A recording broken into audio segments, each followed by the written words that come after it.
اللہ الرحمن الرحیم الحمد للہ رب العالمین حمدا کثیرا طیبا مبارکا فیہ والصلاة والسلام علی سید الانبیاء والمرسلین وعلی آلہ وصحبہ اجمعین مولاي صل وسلم دائما ابدا على حبیبک خیر الخلق كلهم. معزز محترم علماء کرام، مشائخ اعظام، حاضرین محترم، ابھی جیسی جامع اور معنی گفتگو ہم سب نے سنی ہے، اب اس کے بعد تو میرے خیال میں گفتگو کی ضرورت نہیں تھی، لیکن چونکہ فرمایا گیا تو چونکہ رات بھی ذکر کی ہے تو ذکر کی نیت سے میں اپنے رب جل مجدہ الکریم کی ثنا میں کچھ اشعار پیش کر دیتا ہوں تاکہ یہ سنت ثنا ادا ہو جائے، اور جو ابھی ہم نے سنا ہے اس کی کچھ امپلیمنٹیشن ہو سکے. جو ہم نے سنا ہے وہ کیا ہے کہ ثنا کرنی ہے، لیکن اس میں ثنا کرنے والا نہ ہو. حمد کرنی ہے، حامد نہ ہو. ذکر کرنا ہے، ذاکر نہ ہو.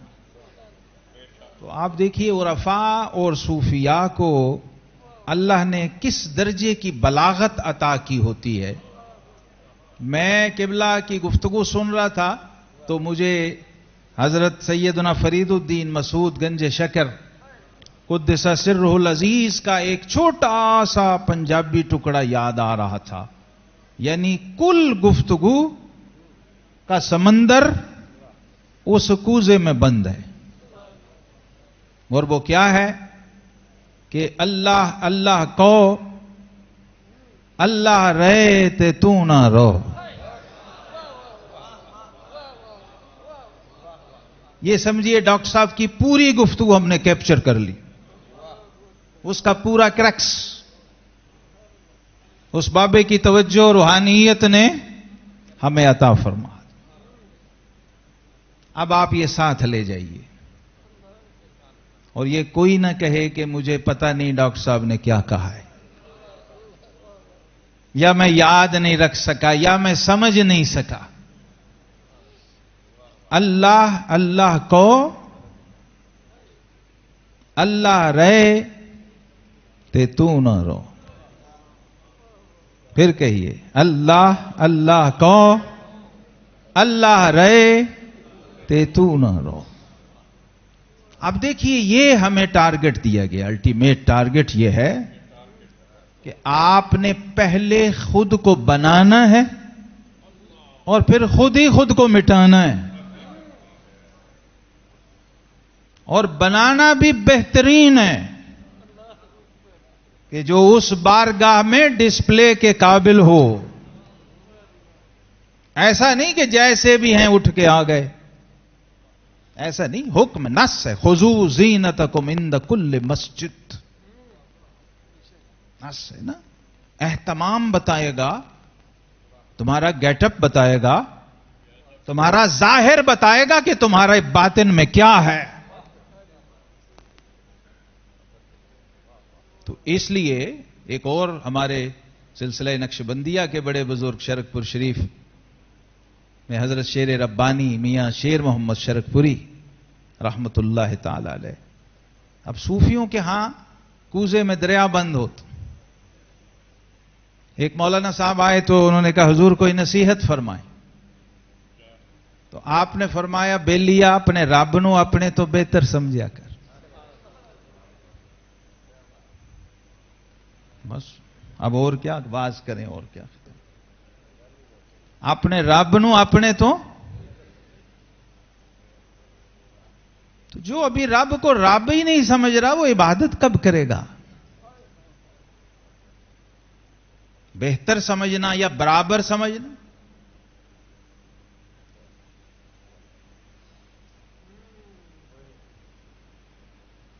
ایک اور بزرگ تھے سلسلہ چشتیہ کے، انہوں نے فرمایا اپنے رب نو اپنے جہا سمجھ لیا کر.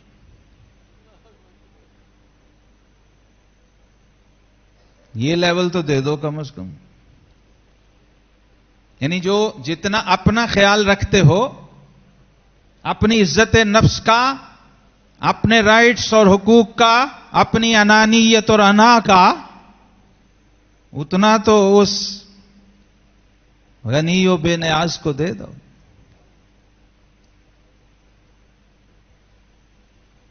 تو ذرا ان پیمانوں پہ بندہ خود کو چیک کرے نا، تو بالکل دودھ کا دودھ، پانی کا پانی. اسے پتہ لگ جاتا ہے کہ میں کہاں ایگزسٹ کر رہا ہوں. دائرہ عبادت و عبودیت میں خود کو اگر چیک کرنا ہو کہ میں اس سرکل میں ہوں بھی یا نہیں، ایگزسٹ بھی کرتا ہوں یا نہیں، تو یہ پیمانے ہیں.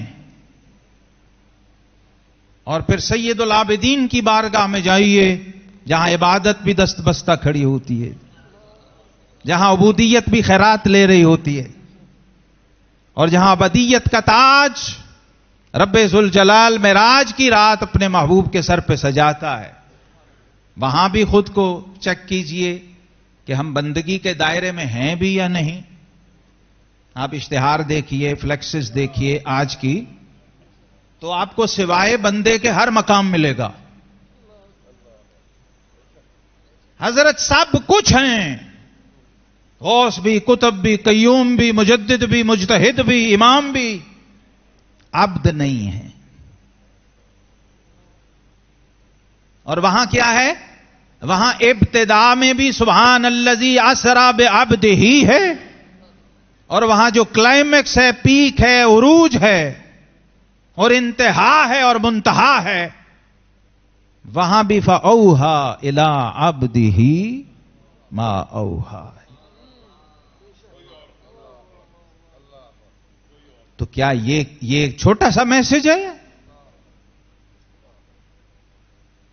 تو معلوم ہوا کہ معراج کے لیے بھی کوالیفائی وہی کر سکتا ہے جسے ابدیت کا مرتبہ نصیب ہو. اور اس لیے علامہ اقبال رحمہ اللہ جب جو لوگ گئے اس ٹریک پہ، ابدیت والے ٹریک پہ گئے اور ابدیت کو سمجھنے کی کوشش کی، اس کی معرفت پانے کی کوشش کی، تو وہ تو پھر اس انتہا پہ گئے کہ انہوں نے کہا کہ مقام بندگی دے کر نہ لوں شان خداوندی. یہ بندگی کو جس نے سمجھا ہے وہ اس کے مقابلے میں خدائی لینے کو بھی تیار نہیں ہے. کیوں بھلا؟ یہ بھی علامہ نے خود ہی بتایا. ہاں، علامہ خود بتاتے ہیں، وہ کہتے ہیں کہ خدائی اہتمام خشک و تر ہے. خدائی اہتمام خشک و تر ہے، خداوندہ خدائی درد سر ہے. خدائی اہتمام خشک و تر ہے، خداوندہ خدائی درد سر ہے، ولیکن بندگی استغفر اللہ. اقبال کہتے ہیں ولیکن بندگی استغفر اللہ، یہ درد سر نہیں درد جگر ہے. اور وہاں جگر ہے ہی نہیں. اس بارگاہ میں جگر ہے، وہ جگر سے پاک ہے، وہ تو مبرہ ہے، منزہ ہے، سبحان ہے. اول بھی اپنی شان تنزیہ بتاتا ہے اور آخر بھی اپنی شان تنزیہ بتاتا. تو اس صاحب التاج والمعراج نے، جس نے مقام ابدیت کو حقیقت میں معراج بخشی، پھر آپ نے علامہ اقبال رحمت اللہ علیہ کا ذکر فرما دیا. تو علامہ نے ایک جگہ اپنے خطبات میں ایک کمپیریزن کیا ہے چھوٹا سا، اور بہت بڑا میسج ہے وہ بھی پوری امت کے لیے، ولایت اور نبوت کے مابین. اور کھول دیا ہے، سمجھا دیا ہے اگر کوئی سمجھنے والا. اور بڑی آسانی اور سہولت سے.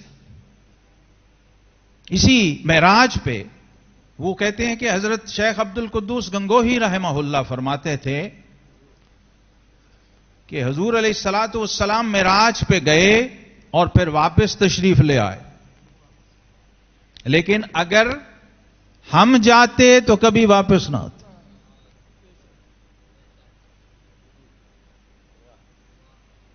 تو معراج کیا ہے؟ معراج عروج اور پھر نزول کا نام ہے.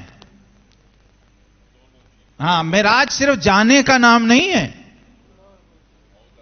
ہاں، معراج جانے اور آنے کا، جبکہ ہمارے ہاں عالمیہ یہ ہے کہ آنے کی بات ہی نہیں کرتے ہم.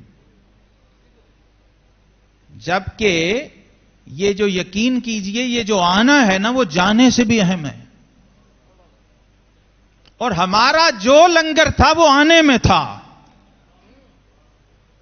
ہمارا جو حصہ تھا امت کا وہ سارا نزول میں تھا. ہاں، عروج میں تو ساری توجہ معبود کی طرف مبذول تھی نا. تو اب ولایت کیا چاہتی ہے کہ میں جاؤں، وصل ہو اور پھر فصل میں تبدیل نہ ہو، ہمیشہ وصل ہی رہے. عروج ہو، نزول ہو ہی نہ. چونکہ عروج ایسا ہے تو پھر نزول کی کیا ضرورت ہے؟ یہ بھی ملحوظ رکھنے کی بات ہے. عروج ایسا ہو کہ ثم دنا فتدلا فکان قاب قوسین او ادنا. اس درجے کا عروج جس کا نہ کسی نوری نے کبھی تصور کیا، نہ کسی ناری نے، نہ کسی خاکی نے، اور مخلوق کا وہاں گزر ہی نہیں ہے. اس درجے کا وصل، اس درجے کا عروج اور اس درجے کا قرب. اس کے بعد ولایت کی انتہا یہ ہے کہ ولایت وہاں سے ہٹنے کو تیار نہیں، اور وہ اس کو اپنا نقطہ کمال سمجھتی ہے کہ اب میں واپس نہ جاؤں. تو علامہ فرماتے ہیں لوگوں، یہی فرق ولایت اور نبوت میں ہوتا ہے کہ ولایت عروج کرتی ہے تو پھر نزول کو تیار نہیں، لیکن نبوت کا کمال یہ ہے کہ اس درجے کا عروج و قرب پانے کے بعد بھی وہ نزول کو ترجیح دیتی ہے اور کامل نزول فرماتی. کامل نزول یہ بھی حضرات صوفیاء کا اور ہمارے امام حضرت امام ربانی سیدنا مجدد الفسانی رضی اللہ تعالیٰ عنہ کا. اصل تو میدان یہ ان کا ہے، میں تو انہی کے ٹکڑے اور لنگر پیش کر رہا ہوں. وہ لوگ اس پہ کلام کریں کہ عروج کیا ہوتا ہے، ان کو زیب دیتا ہے، اور نزول کیا ہوتا ہے، اور پھر اس سے کیسے مراتب کا تعین ہوتا ہے اور پتہ لگتا ہے کہ کون کیا ہے. ولایت اور روحانیت کی دنیا میں مقامات طے ہوتے ہیں عروج اور نزول کی کسوٹی پر. آپ لوگوں کے لیے تھوڑا ویزیبل کرنے کے لیے، اگر آپ کے سامنے گھڑی ہے تو اس پہ آپ نظر ڈالیے، گھڑی کی سوئیوں پہ. تو سوئی اگر 6 سے 12 پہ جائے تو یہ عروج ہے، اور 12 سے پھر واپس 6 پہ آ جائے تو یہ نزول ہے. یہ پورا سفر ہے، ایک دائرہ ہے جسے مکمل کرنا ہے. اب آپ بتائیے کہ کوئی شخص دائرے میں جائے اور آدھے دائرے میں نصف میں جا کے رک جائے تو کیا وہ کامل ہے؟ کیونکہ اس نے دائرہ پورا طے کیا ہی نہیں، اپنی سیر اس نے مکمل کی ہی نہیں. تو یہ سیر صرف جانے کا نام نہیں تھا، یہ سیر جا کے پھر آنے کا نام تھا، اور اسی نقطے پہ آنے کا نام تھا جس نقطے سے آغاز ہوا تھا. دائرہ تبھی مکمل ہوتا ہے، ورنہ دائرہ مکمل نہیں ہوتا. تو حضرات عرفاء اور صوفیاء اس شیخ کو ناقص گردانتے ہیں جس کی سیر نامکمل رہی ہو. تو علامہ نے اس کو تقابل کیا ولایت و نبوت کا، کہ نبوت جا کے پھر آنے کا اور سیر کو اتمام تک پہنچانے کا نام ہے، جبکہ ولایت میں یہ شرط نہیں ہے. ولایت میں کچھ بھی ہو سکتا ہے. یہ بھی ہو سکتا ہے کہ آپ گھر کے کمرے میں ہی بیٹھے ہیں اور سارے مدارج طے کر لیا اپنے خیال میں، تصور میں، آپ گلی میں گھوم کے واپس آ گئے، پارک دیکھ کے واپس آ گئے، یا آپ باغا بارڈر دیکھ کے آ گئے۔ ولایت وہ رستہ ہے، اس میں ہر ٹائپ، ہر درجہ، ہر کیٹیگری، ہر طرح کے لوگ ہیں، صغرا بھی، کبرا بھی، اور اس سے اوپر ملا الاعلی بھی، مختلف مدارج لوگ طے کرتے ہیں۔ لیکن علامہ نے معراج کو بھی خود اس کی کسوٹی بنایا ہے کہ اگر کامل وارث کو دیکھنا ہو تو پھر یہ دیکھو کہ اس نے دائرہ مکمل کیا ہے یا نہیں، اور اس نے سیر پوری کی ہے یا نہیں، صرف گیا ہی ہے یا جا کے واپس بھی آیا ہے۔ تو ہم جن کے امتی ہیں ان کی شان یہ ہے کہ موسیٰ ز ہوش رفت بیک جلوہ صفات، موسیٰ ز ہوش رفت بیک جلوہ صفات، اور تو عین ذات میں نگری در تبسمی۔ آپ صلی اللہ تعالی علیہ وسلم نے عین ذات کو تبسم فرماتے ہوئے دیکھا ہے، اور پھر اسی نقطے پہ واپس آئیں تاکہ ہماری سیر بھی مکمل ہو جائے۔ جہاں سے میں نے شروع کیا تھا، یہ شب برات ہی تھی تو ام المومنین سیدہ عائشہ صدیقہ رضی اللہ عنہا کی جو طویل روایت ہے مسند احمد میں اور دوسری کتابوں میں، اس میں ایک مقام ہے جہاں ام المومنین فرماتی ہیں کہ آقا کریم علیہ الصلوۃ والسلام نے جب اس رات وتر ادا فرمائے تو صحیح مسلم شریف کی یہ روایت جس میں یہ الفاظ ہیں ثنا کے، ثنا کا نقطۂ عروج اور معراج کیا ہے؟ تو فرماتی ہیں کہ آپ سجدہ میں تھے اور میں سرگوشی کی آواز سن رہی تھی، میں اپنے بستر پہ تھی اور آپ صلی اللہ علیہ وسلم کے پائے نازنین کا لمس کہیں کہیں میرے وجود سے ٹچ کر رہا تھا۔ تو پھر جب میں نے دھیان کیا تو میرے آقا کریم سید العابدین صلی اللہ تعالی علیہ وسلم جو عبادت کو عزت، عظمت، رفعت اور شرف بخش رہے تھے اس وقت، اور عبادت کے مقامات کا تعین فرما رہے تھے، جو الفاظ تھے آپ کی زبان اقدس و اطہر پر مناجات کے، اپنے رب کی حمد کے اور ثنا کے، وہ ایک بہت بڑی شہادت اور ایویڈنس ہے اس سارے لیکچر پر جو ہم نے سنا، اور خاص طور پہ جو اس کا آخری حصہ تھا۔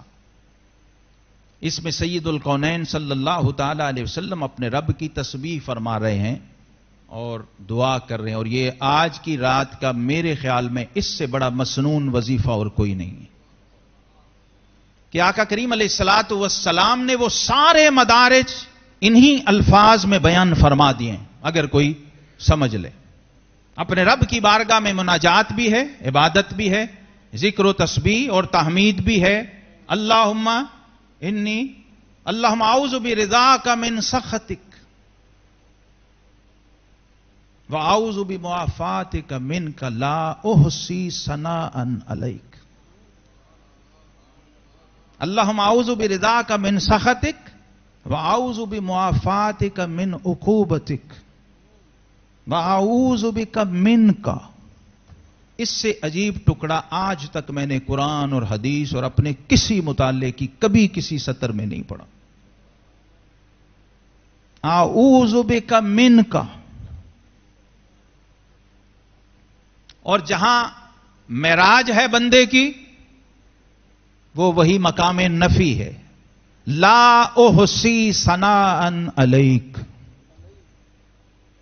اے اللہ، میں محمد الرسول اللہ صلی اللہ علیہ وسلم، میں تیری ثنا کا احاطہ نہیں کر سکتا۔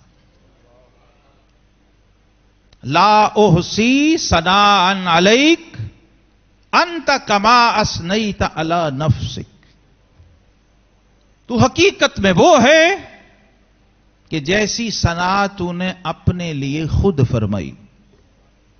تیری حقیقی ثنا وہ ہے جو تو نے خود اپنے لیے فرمائی۔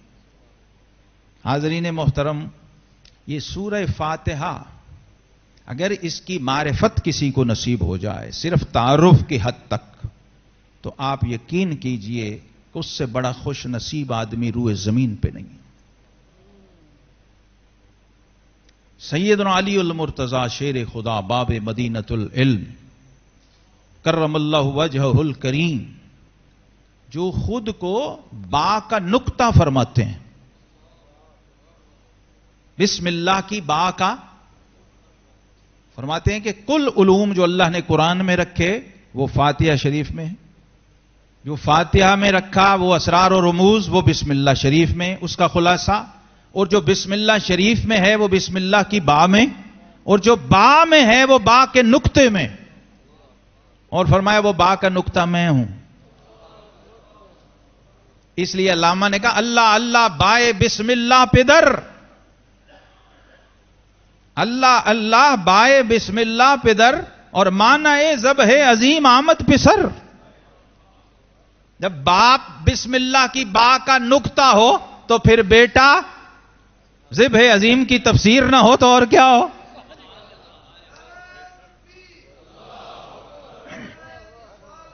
یا رسول. تو حضرت شیر خدا سیدنا علی المرتضی کرم اللہ وجہ الکریم آپ فرماتے ہیں لوگو اگر اللہ نے اس امت کو بخشنا نہ ہوتا،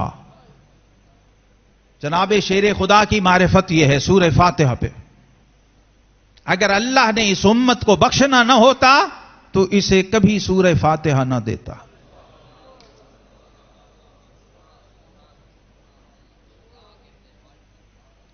یعنی یہ فاتحہ شریف اس امت کے لیے خاص تحفہ ہے.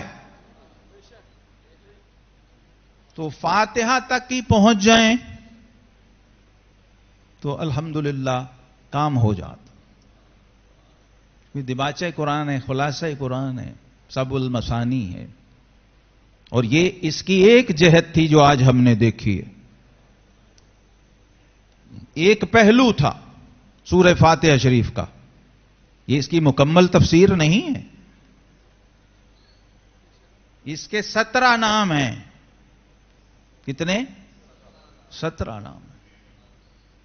تو وہ ایک ایک نام ایک ایک دروازہ ہے سورہ فاتحہ میں انٹر ہونے. اس پہلو سے جائیں تو کتنی چیزیں ہیں. لیکن آج چونکہ ہمیں یہ بتایا گیا کہ سوال کیسے کرتے ہیں اور سوال کے آداب کیا ہوتے ہیں، اور یہاں مجھے جب میں بیٹھا سن رہا تھا تو مجھے لگ رہا تھا کہ فاتحہ میں اللہ نے نفی بھی رکھی ہوئی ہے، اس بات بھی رکھا ہوا. فاتحہ شریف میں نفی بھی ہے اور اس بات. اور کلمہ طیبہ کیا ہے؟ کلمہ طیبہ نفی اور اس بات ہے. اور یہاں کمال یہ ہے کہ نفی سے مشروط ہے ہر اس بات. یہ شاید دنیا کا واحد معاہدہ ہے جو لا سے شروع ہوتا ہے، نہیں سے. دنیا کا ہر ایگریمنٹ اقرار سے شروع ہوتا ہے، اقرار نامہ ہوتا. دیکھیے آپ تو یہاں یہ گویا ایک جہت سے کلمہ طیبہ کی ہی تفسیر تھی کہ یعنی یہ مشروط ہو گیا کہ جب تک سائل نفی کرے گا نہیں اسے اس بات نصیب ہوگا نہیں.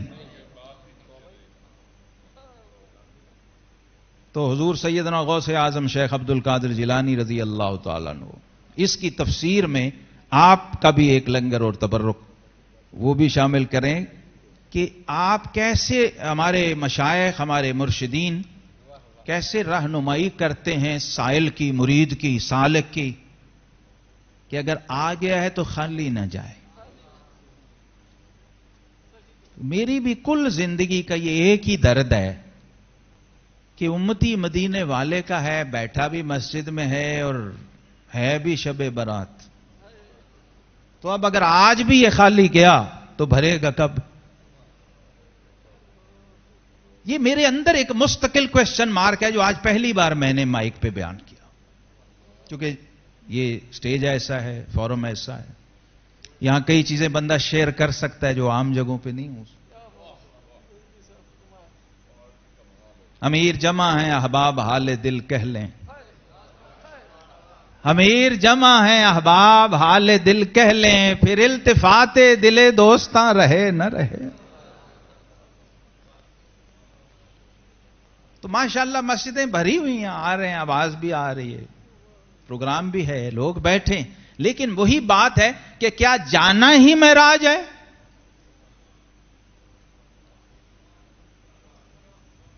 یا جا کے آنا معراج ہے؟ اگر واپس نہ آتے تو نماز آتی، واپس نہ آتے تو خواتیم سورۃ البقرہ عطا ہوتی، جو 2 آیتیں پوری رات کی عبادت کے لیے کافی ہیں۔ لنگر دیکھیے مدینے والے کے کیسے ہیں، اور اپنی تنگ دامانی دیکھیے، اپنی بدذوقی دیکھیے۔ بڑی بڑی مجلسوں میں ایک نقیب، ایک خطیب، وہ بیچارہ اسی پہ وقف ہے کہ کسی طرح یہ سبحان اللہ کہہ دے۔ سوچیے آپ۔ تو میں نے آج کہا، میں نے کہا لوگوں، جو مسلمان سبحان اللہ کہنے کو تیار نہیں، وہ 100 رکعت پڑھے گا؟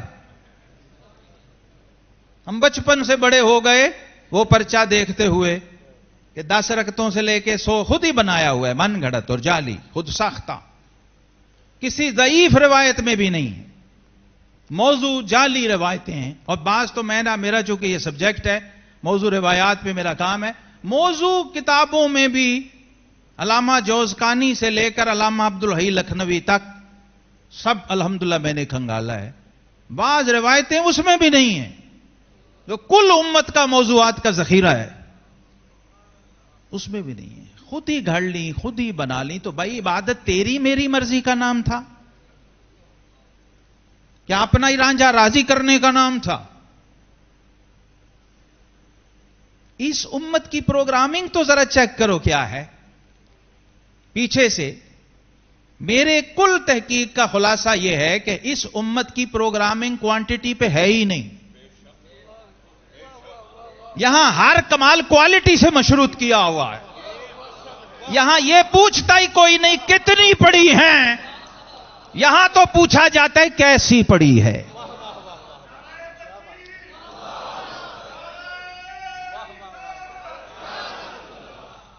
تو یہاں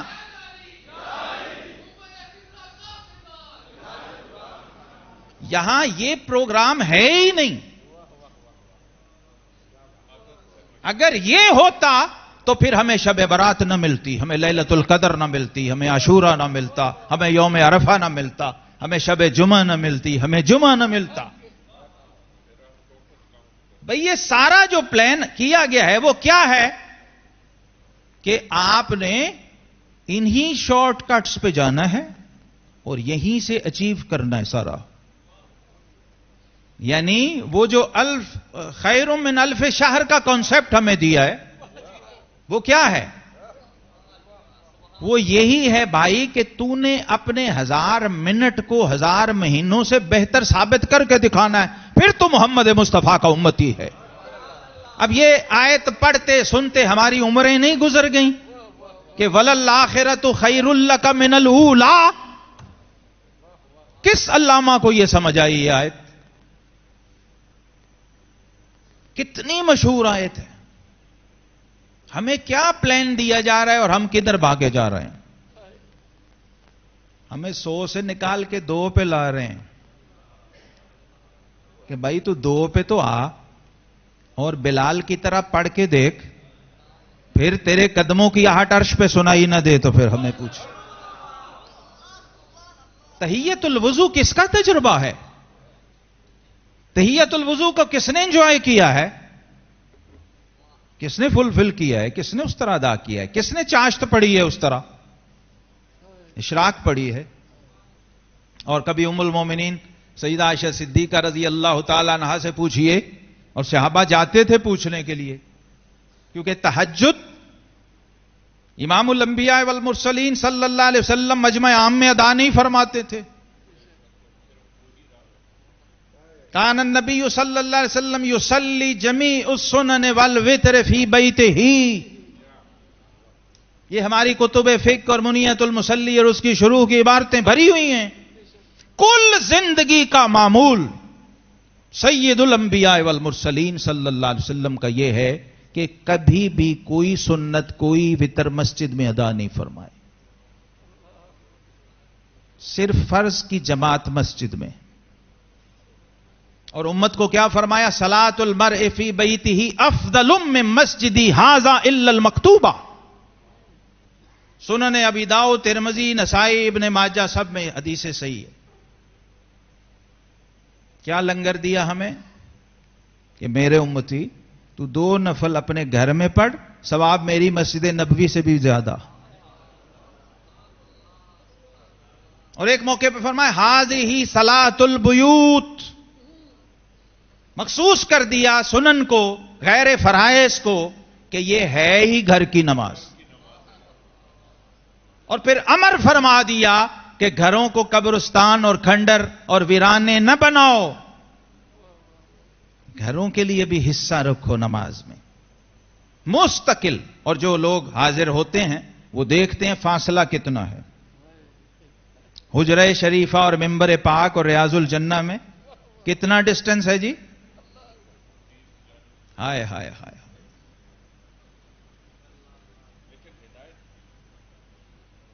ڈسٹنس نہیں ہے ہی نہیں. یہ ایک قدم اٹھائیں تو مسجد ہے. اللہ کے محبوب کریم علیہ السلام اپنے حجرہ مبارک کی چوکھٹ اور دہلیز سے صرف ایک قدم مبارک اٹھائیں تو ما بین بیتی و منبری روضۃ من ریاض الجنہ، یعنی جنت میں بھی نہیں پڑھنے.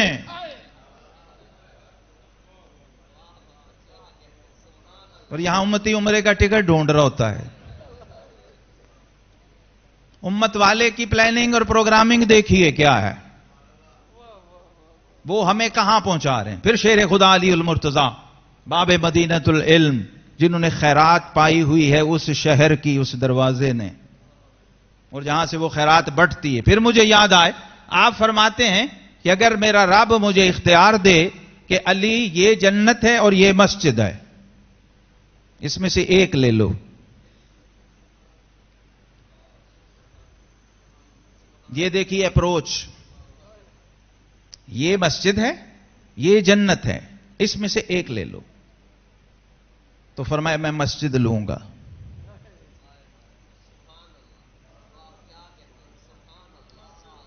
اور ہم مسجد میں بیٹھ کر جنت ڈھونڈ رہے ہوتے ہیں. ڈیفرنس دیکھیے، بے تفاوت راز کجاست توبہ کجا.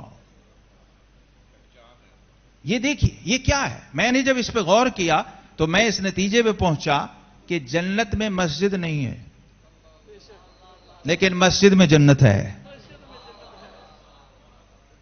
جب صحابہ کرام علیہم رضوان نے پوچھا نا وما ریاض الجنہ، یا رسول اللہ صلی اللہ علیہ وسلم جنت کے باغ کیا ہیں، تو فرمایا المساجد ریاض الجنہ.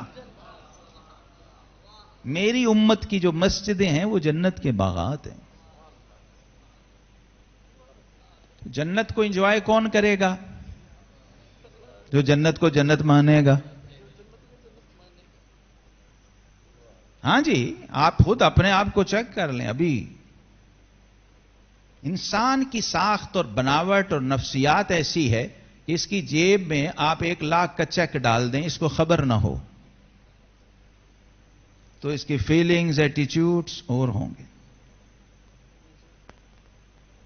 اس کو خبر نہیں ہے، کوئی ڈال دے اس کی جیب میں، وہ ویسے ہی ایز اٹ از بیٹھا رہے گا، ویسے ہی بیہیو کرے گا. جو ہی اس کو پتا ہو کہ میری جیب میں 1 لاکھ کا چیک ہے تو وہ پبلک میں جب ہوگا تو بازار میں ہوگا، مارکیٹ میں، تو اس کی فیلنگز، اس کی باڈی لینگویج کیا ہوگا. انسان یہ ہے. انسان کو پتا ہو کہ یہاں خضر علیہ السلام بیٹھے ہیں اس کے ساتھ اس مجمع میں تو اس کی فیلنگ اور ہوگی. اور انسان کو پتا نہ ہو تو ہو سکتا ہے انہیں کونی مار کے کہے بابا تھوڑا ادھر ہو جا. انسان یہ ہے. تو بھائی کل میری گفتگو میں نے کرنی بھی نہیں تھی، گفتگو پتہ نہیں، یہ اللہ کی رحمت کا لنگر ہے، شب برات ہے. اصل مسئلہ یہ ہے کہ اللہ نے ہمیں دنیا میں نہ عابد بننے بھیجا ہے نہ عالم بننے بھیجا ہے، اللہ نے ہمیں عارف بننے بھیجا ہے. ہم دنیا میں عارف بننے آئے ہوئے ہیں. وما خلقت الجن والانس الا لیعبدون اے لیعرفون. سیدنا عبداللہ ابن عباس رضی اللہ عنہ اس آیت کی تفسیر میں کہا لیعبدون کا مطلب انہوں نے بیان کیا ہے لیعرفون، تاکہ آپ عارف بن جائیں.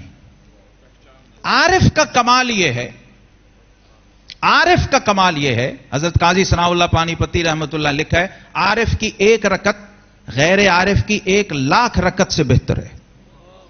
بالکل ایسے جیسے مسجد الحرام کی ایک نماز لاہور کی نماز سے 1,00,000 گنا زیادہ ہے. تو عارف کا سٹیٹس یہ ہو جاتا ہے جو دنیا میں بیت اللہ کا ہے، جو خانہ کعبہ کا ہے. اب وہ بندہ اس قابل ہوا ہے کہ دل بدستاور کے حج اکبر است، از ہزاراں کعبہ یک دل بہتر است. اب وہ اس قابل ہوا ہے کہ مرشد دا دیدار ہے باہو مینو لاکھ کروڑاں ہے. تو یہ اس کے بعد یہ ساری کوالیفیکیشن جب آتی ہے تو پھر یہ چیزیں ملٹی پلائی ہونا شروع ہوتی ہیں. اب وہ 1 منٹ 1 لمحہ اس کا دوسروں کی ساری زندگی سے بھاری ہے. وہ چاہے تو 1 منٹ میں وہ منزل طے کر سکتا ہے کہ آنجا کے زاہداں بہزار اربعین رسن مست شراب عشق بیک آہ میں رسن. وہ ہو سکتا ہے ایک آہ میں وہاں پہنچ جائے جہاں یہ ہزاروں چلوں ریاضتوں اور مجاہدوں سے نہیں پہنچ سکا. تو ہم نے کوالٹی کی طرف جانا ہے، کوانٹٹی کی طرف، کیونکہ ہمارے آقا کریم علیہ السلام نے ہمیں یہی ٹریک اور یہی رستہ سجایا ہے، یہی رہنمائی فرمائی ہے کہ حب الاعمال الی اللہ ما ادومہ وان قل. اللہ کی بارگاہ میں محبوب ترین عمل وہ ہے جو مستقل ہو اگرچہ کتنا ہی تھوڑا ہو، کوانٹٹی میں کتنا ہی کم ہو، معیاری ہو، اخلاص سے بھرا ہوا ہو، سجا ہوا ہو، مزین ہو، کتنا ہی قلیل اور اقل ہو اور مستقل ہو، موسمی پروگرام نہ ہو. ہم بدقسمتی سے چونکہ بر صغیر پاک و ہند کی مٹی نفلی مزاج ہے،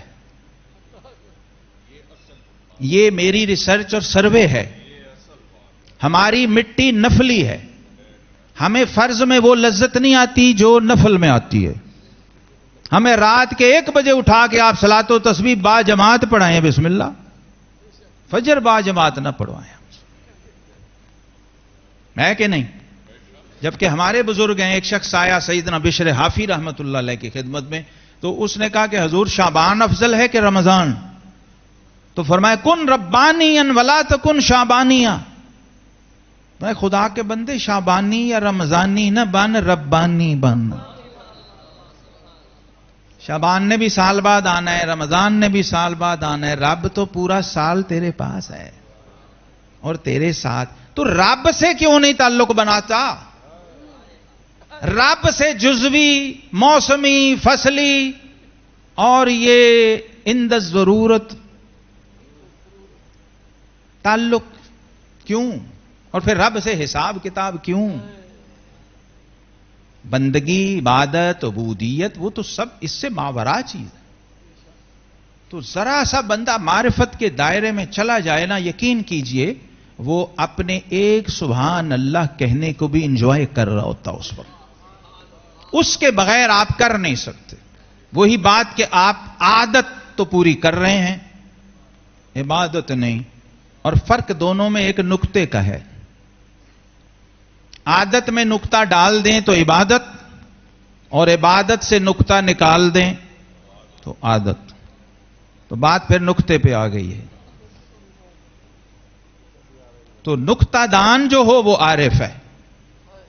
تو عارف کو پتا ہوتا ہے کہ اس چھوٹی سی رات میں میں نے تھوڑے سے ٹائم میں اپنا پورا سفر کیسے طے کر کے پھر گھر جانا ہے، اور پھر سارے باقی کے کام بھی اسی طرح کرنے، بلکہ لوگوں سے بہتر کرنے.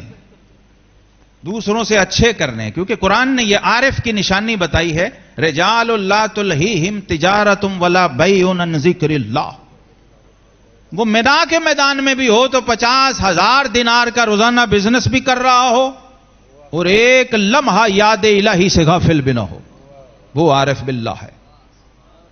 یہی ہمیں ٹارگٹس دیے گئے ہیں، رستے سجائے گئے ہیں، پریکٹسز دکھائی گئی ہیں، ایسے لوگ بتائے گئے ہیں، مثالیں دی گئی ہیں.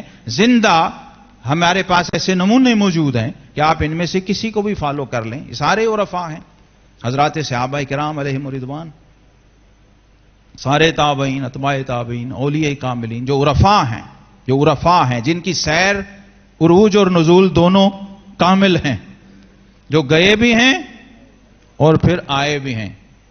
فالو بھی یاد رکھیں انہی کو کیا جاتا ہے اور انہی کو کیا جانا چاہیے. جو عرفاء ہیں وہی لیڈرشپ کے قابل ہوتے ہیں، لیڈ وہی کر سکتے ہیں، فالو بھی انہی کو کیا. جو مجذوبین ہیں ان کو نہیں، جو سالکین ہیں ان کو فالو کیا. چونکہ مجذوب معذور ہے ان دا صوفیہ، تو مجذوب کو ہم فالو نہیں کر سکتے، وہ اپنی ذات میں جو ہے سو ہے. عام آدمی نے سالک کو فالو کرنا ہے، عارف کو فالو کرنا ہے، امام کو فالو کرنا ہے اپنے تمام امور میں، دینی اور دنیاوی دونوں. تو ثنا حمد اس میں ہمارے آقا کریم علیہ الصلوۃ والسلام نے اپنی نفی فرمائی، اپنے رب کا اثبات فرمایا، اور ہمیں یہ تعلیم سکھائی کہ جتنی مرضی حمد کر لو، جتنی مرضی ثنا کر لو، جتنی مرضی عبادت، یہ یاد رکھنا کہ تم رب کی حمد نہیں کر سکتے، تم اس کی ثنا نہیں کر سکتے جب میں نہیں کر سکا. بلکہ یہاں معاملہ کیا ہے؟ انت کما اثنیت علی نفسک. یہ سورہ فاتحہ بھی یہی ہے. سورہ فاتحہ کا سب سے بڑا کمال میری نظر میں یہ ہے کہ رب کریم نے ہمیں ریڈی میڈ فاتحہ اپنی کی ہوئی محبوب کی خیرات کے طور پہ امت کو دے دی ہے. یعنی بندہ کسی درجے پہ بھی، نبوت کے لیول پہ جا کے بھی اس کے لیے کوالیفائی نہیں کر سکتا. کریمی کی انتہا ہے کہ خالق اپنا عمل مخلوق کو عطا فرما رہا ہے کہ یہ حمد وہ ہے جو میں نے کی ہے اور اپنے لیے کی ہے اور محبوب کے لحاظ میں تمہیں دے رہا ہوں. اب سوچئے یہاں عبادت تصور کر سکتی ہے؟ فاتحہ شریف وہ نعمت عظمی ہے. ایک طرف فرمایا تورات رکھ دو، زبور رکھ دو، انجیل رکھ دو، کل صحیفے رکھ دو، پورا قرآن رکھ دو ایک پلڑے میں، اور ایک طرف تنہا سورہ فاتحہ رکھ دو تو وہ بھاری رہے گی. وہ فاتحہ ہے. تو اس کو ہی ہم سمجھ لیں، اسی کو تھوڑا پریکٹس کر لیں. یہ آپ سب نکال لیں، میں 2-3 اشعار. اللہ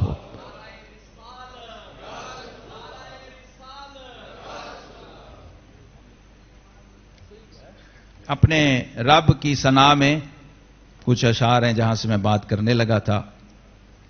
ہے یاد تیری روحوں کی غذا، ہے یاد تیری روحوں کی غذا، اے صاحب اسماء الحسنی،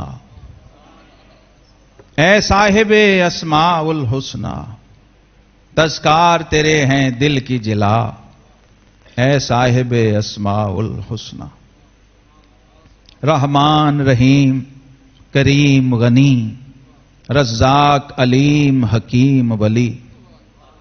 رحمان رحیم کریم غنی، رزاق علیم حکیم ولی، ہے نور فشاں ہر اسم تیرا، اے صاحب اسماء الحسنی. ہے نور فشاں ہر اسم تیرا، اے صاحب اسماء الحسنی. مسجود ہے تو سب نبیوں کا، معبود ہے تو سب ولیوں کا. مسجود ہے تو سب نبیوں کا، معبود ہے تو سب ولیوں کا. درکار ہے سب کو تیری رضا، اے صاحب اسماء الحسنی. اور جو اپنے لیے ہے آپ ہی کی، یہ اتفاق سے یہ شعر اور یہ اس مضمون کہا گیا ہے. جو اپنے لیے ہے آپ ہی کی، جو شان میں اپنی آپ لکھی. جو اپنے لیے ہے آپ ہی کی، جو شان میں اپنی آپ لکھی. در اصل وہی ہے تیری ثنا، اے صاحب اسماء الحسنی. جو اپنے لیے ہے آپ ہی کی، جو شان میں اپنی آپ لکھی. در اصل وہی ہے تیری ثنا، اے صاحب اسماء الحسنی. ہے واحد و یکتا ذات تیری، ہر بات سے اعلیٰ بات تیری. ہے واحد و یکتا ذات تیری، ہر بات سے اعلیٰ بات تیری. ہر شان عجب، ہر رنگ جدا، اے صاحب اسماء الحسنی. ہر چیز تیری تسبیح میں ہے، ہر پل تیری توضیح میں ہے. ہر چیز تیری تسبیح میں ہے، ہر پل تیری توضیح میں ہے. ہر سو ہے ہو کا راگ چھڑا، اے صاحب اسماء الحسنی. ہر سو ہے ہو کا راگ چھڑا، اے صاحب اسماء الحسنی. اور تعریف تیری توصیف تیری، شہزاد کے لب اللہ غنی. تعریف تیری توصیف تیری، شہزاد کے لب اللہ غنی. صد شکر ہوں میں بھی حمد سرا، اے صاحب اسماء الحسنی. صد شکر ہوں میں بھی حمد سرا، اے صاحب اسماء الحسنی. ہے یاد تیری روحوں کی غذا، اے صاحب اسماء الحسنی. تذکار تیرے ہیں دل کی جلا، اے صاحب اسماء الحسنی. وآخر دعوانا الحمدللہ.